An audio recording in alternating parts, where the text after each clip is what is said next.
Halo, apa kabar semua? Jumpa lagi di Sakira Channel. Bagaimana kabar kalian? Semoga baik-baik aja. Kali ini kita akan membahas seputar tentang para pemain naturalisasi asal Malaysia yang ditolak oleh FIFA karena faktor keturunan 3 generasi. Ya, seperti biasa sebelum mulai videonya jangan lupa ditekan tombol like-nya sebagai tanda perkenalan. Langsung aja kita mulai videonya. Berita buruk geng, Mads Dijel gagal jadi pemain Harimau Melaya. Menurut FAM, FIFA telah mengesahkan bahawa Mads Dijel tidak melepasi syarat kelayakan untuk menyertai skuad kebangsaan bola sepak Malaysia. Bagi kawan-kawan yang tak tahu, ada 4 cara untuk seorang pemain mewakili negara itu. Pertama, pemain itu lahir di negara tersebut. Kedua, ibu pemain atau ayah pemain lahir di negara tersebut. Ketiga, datuk atau nenek pemain lahir di negara tersebut. Dan terakhir, pemain itu menetap di negara tersebut melebihi tempoh 5 tahun. Untuk Mads Dijel, darah Malaysia ni datang daripada moyang dia. So memang tak kenalah dengan undang-undang FIFA. Mads Dijel yang memang nak main untuk Harimau Melaya turut hampa dengan keputusan FIFA ini. Ada lagi berita buruk yang lain. Menurut FAM, mereka juga sudah berhubung dengan beberapa pemain asing lain, namun setakat ini tiada yang positif. Bilalah baru kita boleh dapat berita yang baik untuk bola sepak Malaysia? Kita tak lama lagi akan main Piala Dunia guys. Sebab kita dapat seorang berat ni guys. Berat. Nampaknya Mads Dijel tidak akan menjadi pemain Malaysia sebab FIFA telah pun reject permohonan tersebut. Apa yang terjadi sebenarnya? Kenapa kena reject? Aku akan cerita. Sebelum tu, korang yang belum follow lagi akaun ni, tekan butang follow. So, apa yang terjadi sebenarnya? Mads Dijel ni, dia punya darah warisan, darah Malaysia bukan daripada nenek dan atuk dia, sebaliknya daripada moyang dia. Dan FIFA telah mengenakan syarat kalau nak jadi player warisan, tak boleh.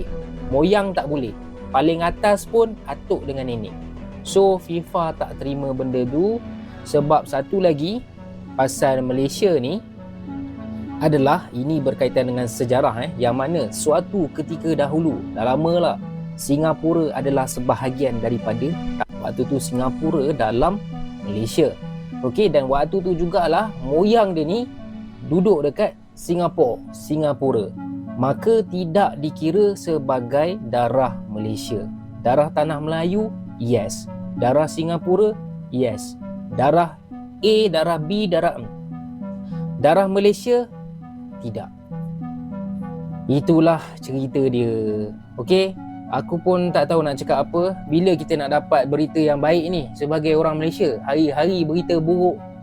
Hari tu baru kalah.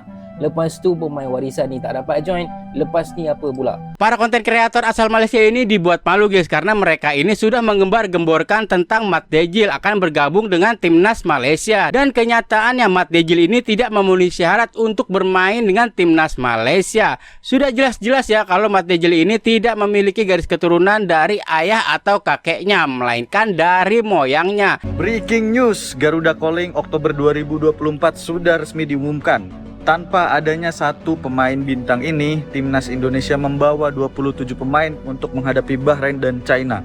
Untuk di posisi penjaga gawang ada Martin Pas, Nadeo, dan Hernando. Kemudian untuk posisi back ada Asnawi, Jordi Amat yang sudah kembali dari cedera, tentunya Calvin Verdong dan Shane Patinama. Nah, kira-kira udah sadar belum siapa pemain yang nggak dibawa? Tapi di sini luar biasa sekali kinerja Pak Erick Thohir. Ada Mads Hilgers dan Eliano Reinders. Untuk di posisi back sebenarnya nggak terlalu banyak perubahan ya. Di sini kita melihat ya ada Mads Hilgers, Eliano Reinders, Wahyu Pras, Rizky Ridho dan lain-lain. Untuk posisi gelandang sendiri nggak ada perubahan signifikan ya. Untuk posisi penyerang atau sayap ada sedikit perubahan, Cedera dia, yaitu guys. penambahan Malik Rizaldi ya yang kembali dari cedera. Kalian sadar ya ada satu nama yang gak kebawa, yaitu Justin Hubner ya. Buat netizen gak perlu khawatir kenapa Justin gak dibawa, ya santai aja. Justin itu lagi cedera ya, kita doakan semoga dia segera sembuh. Nah sekarang pada paham kan yang dari kemarin nanya kenapa timnas nambah back mulu. ya begini, kalau ada yang cedera, kita punya rotasi pemain yang skuadnya sama-sama bagus ya, antara pemain pengganti dan pemain inti. Kalau menurut lu untuk menghadapi China, kita optimis dapat berapa poin? Coba tulis pendapat lu di kolom komentar. Tapi jadi kagak. Aduh, sangat disayangkan, sangat disayangkan. Padahal aku setuju gitu, aku setuju dengan Bang Wibro gitu ya. Kalau misalkan Mas Del ini emang pemain bertalenta, ibaratkan grade B lah ya guys ya, grade B gitu. Tapi sangat-sangat disayangkan guys, sangat-sangat disayangkan Bang Del tidak bisa bermain untuk Malaysia cuy. Aduh, gue sangat bersedih guys, gue sangat bersedih. Aduh, padahal gue udah seneng banget guys, udah seneng banget. Padahal ya kalau misalkan Malaysia akan menaturalisasi pemain grade B gitu, ibaratkan sekelas Mas Del gitu. Tapi tidak bisa cuy, emang paling bener guys ya, emang paling bener cuy menaturalisasi pemain Jepang hijau nih guys. Gue kasih unjuk guys, gue kasih unjuk pemain naturalisasi Jepang hijau guys. Tuh kalau misalkan yang di atas adalah pemain keturunan Malaysia yang gagal gitu, Mas Del gitu ya, udah dijajain sampai 1000 JJ cuy. Terus yang di bawah nih guys, nah inilah Syam Merkati, pemain keturunan Malaysia yang berhasil. Gambar ni ada satu pemain sudah bermain untuk timnas Indonesia. Sepertinya cobaan untuk timnas Malaysia ini sangat-sangat berat guys. Mereka ini sangat kesulitan dalam mencari pemain naturalisasi dan kena prank oleh Mat Dejil yang ternyata dia ini keturunan dari nenek moyangnya. Dan itu sudah jelas ya melanggar aturan dari FIFA. Dan kalau menurut saya sudah waktunya Ketua FAM Datuk Hamidin segera dicopot dari jabatannya karena benar-benar tidak berprestasi bagi timnas Malaysia. Jadi itu faktanya guys. Oke guys, cukup sampai sini dulu videonya. Jangan lupa ditekan tombol subscribe sebagai tanda perkenalan. Sampai jumpa di video selanjutnya. Bye bye.